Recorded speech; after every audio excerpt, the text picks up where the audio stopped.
Sylvain de Sylvanie.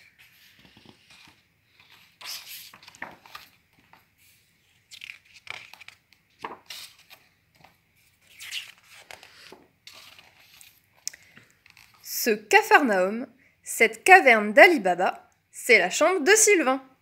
Et vraiment, ça ne peut plus durer comme ça. Ses parents lui ont demandé, ordonné plus précisément, de mettre au grenier tous les trucs avec lesquels il ne jouait plus. Sylvain porte Charlemagne dans ses bras. Il est lourd, encombrant. Sylvain manque souvent de tomber avec. Dans le grenier, il lui cherche une place parmi les meubles poussiéreux, quand soudain, le cheval tourne la tête.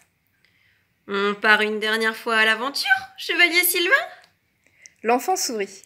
« Envie d'émotions fortes, Charlemagne ?»« Toujours !»« Vite fait alors, hein ?» prévient Sylvain. « Faut que je fasse mes devoirs. » Sylvain monte sur Charlemagne. Il se balance de plus en plus vite, en fermant les yeux. Et, d'un seul coup, le cheval décolle, traverse la fenêtre du grenier et file dans le ciel.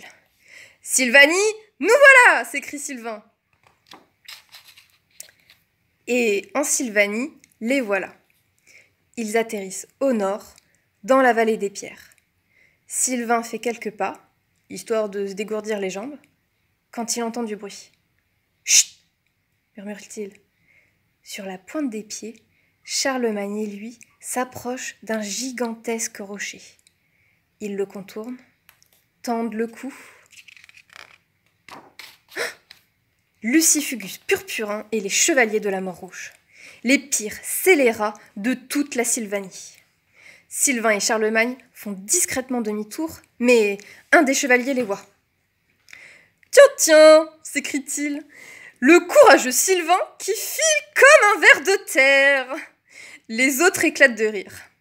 Sylvain se retourne, l'œil noir. « Je n'ai pas peur de vous, espèce de tomate farcie !» Piqués au vif, les chevaliers de la mort rouge se ruent sur lui, armés jusqu'aux dents. Ils sont 8 contre 1.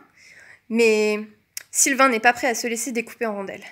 Une épée dans chaque main, il croise le fer, tandis que Charlemagne distribue adroitement des coups de sabot. Déjà 3 chevaliers de la mort rouge sont à terre. Furieux, Lucifugus, leur chef, appelle des renforts. Ça se complique, il me semble, soupire Charlemagne. En effet, une escadrille de dragons apparaît au loin. Ils arrivent, passent en rase-motte. Lucifugus et ses hommes sautent dessus. « Vite, fuyons !» s'écrie Sylvain en bondissant aussitôt sur Charlemagne. Les dragons, toutes flammes d'or, se lancent à leur poursuite. « Charlemagne, mets le turbo, tu veux bien ?» dit Sylvain. « Sinon, ces dragons vont finir par nous roussir les fesses. Et direction le Mouzou-Mouza !» Charlemagne accélère. Les dragons, à leur trousse, tirent des salves de feu tout azimut, déclenchant des incendies un peu partout. « Heureusement qu'ils visent mal !» se réjouit Sylvain. « Le château du roi Boniface est en flammes !» s'écrie Charlemagne. « On s'en occupera plus tard !» rétorque Sylvain. Charlemagne arrive au-dessus du fleuve Mouzou-Mouza. « Hé, on va les piéger !» dit Sylvain. Et il explique son plan au cheval. Charlemagne se met à sourire. Il file au ras des flots. Et d'un seul coup, le fleuve se casse en deux. Les chutes du Mouzou-Mouza. 500 mètres de haut. Un fracas terrible en contrebas. Charlemagne et Sylvain descendent en piqué et slalom de part et d'autre des chutes.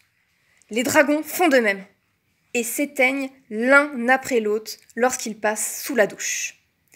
Très content de son coup, Sylvain éclate de rire sous le regard piteux des dragons trempés et des chevaliers de la mort rouge. « Vite, Charlemagne !» dit Sylvain. « Nous avons encore une mission à accomplir, le château du roi. » Il fonce à toute allure. Sur son balcon, tout en haut de la bâtisse en flammes, le vénérable monarque appelle au secours. Sylvain et Charlemagne l'attrapent au passage et le déposent au sol, au milieu de son peuple, sain et sauf. La foule les applaudit. « Vive Sylvain! Vive Charlemagne !» Le roi regarde son sauveur. « Je te dois la vie, Sylvain. En signe de gratitude, je te nomme chevalier. »« Mais je suis déjà chevalier, votre Altesse. »« Eh bien, je te nomme double chevalier. » déclare le roi. « Tu seras le premier du genre, le premier et le seul. »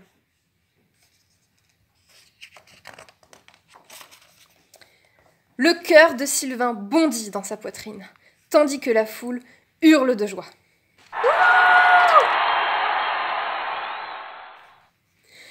Une fois remis de ses émotions, Sylvain salue son monde en tapotant discrètement l'épaule de Charlemagne. « Hé, il faut qu'on y aille maintenant, chuchote-t-il. J'ai mes devoirs à faire, tu te souviens ?» Charlemagne ne bouge pas. « Je reste là. »« Comment ça ?» demande Sylvain, surpris. « Je ne veux pas finir dans un grenier. Je reste ici, en Sylvanie. Tu comprends ?» Sylvain reste un moment silencieux. « Oui, je crois que je comprends. » Et soudain, très ému, il colle longuement sa tête contre celle de son cheval. Puis, Sylvain repart, les épaules basses, le cœur lourd. Lui qui est toujours venu ici par les airs, avec Charlemagne, il ne sait pas très bien comment rejoindre sa maison. Il marche longtemps. Longtemps. C'est alors qu'il aperçoit au loin un monsieur avec un drôle de chapeau. Sylvain s'approche. « J'aimerais bien rentrer chez moi, mais je crois que je me suis perdue. »« Ça arrive quelquefois, » répond le monsieur avec un large sourire. « Je me présente, Cambrinus Bodemer, écrivain. Je viens tout le temps ici. C'est là que je trouve mon inspiration pour mes livres. » Sylvain ouvre des yeux ronds. « En Sylvanie ?»« Sylvanie, c'est comme ça que tu l'appelles, toi ?» me demande l'écrivain. « Pour moi, c'est le magasin des idées. Pour d'autres, c'est Wonderland. Chacun nomme cet endroit comme il veut. » « Je ne vous ai pourtant jamais vu, dit Sylvain. Cambrinus sourit à nouveau. « Si tu regardes bien, tu verras que nous sommes des milliers ici.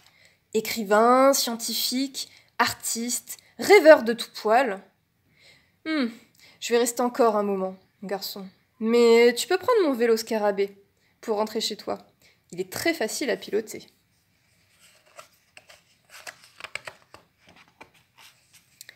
Sylvain s'envole sur la bicyclette ailée. Du ciel, il aperçoit Charlemagne et le roi qui le saluent. Même Lucifugus Purpurin, les chevaliers de la mort rouge et les dragons éteints lui adressent de grands signes amicaux. Sylvain les salue en retour, soudain, bizarrement heureux. Sylvanie, magasin des idées, Wonderland, peu importe le nom. Sylvain sait qu'il reviendra, et souvent.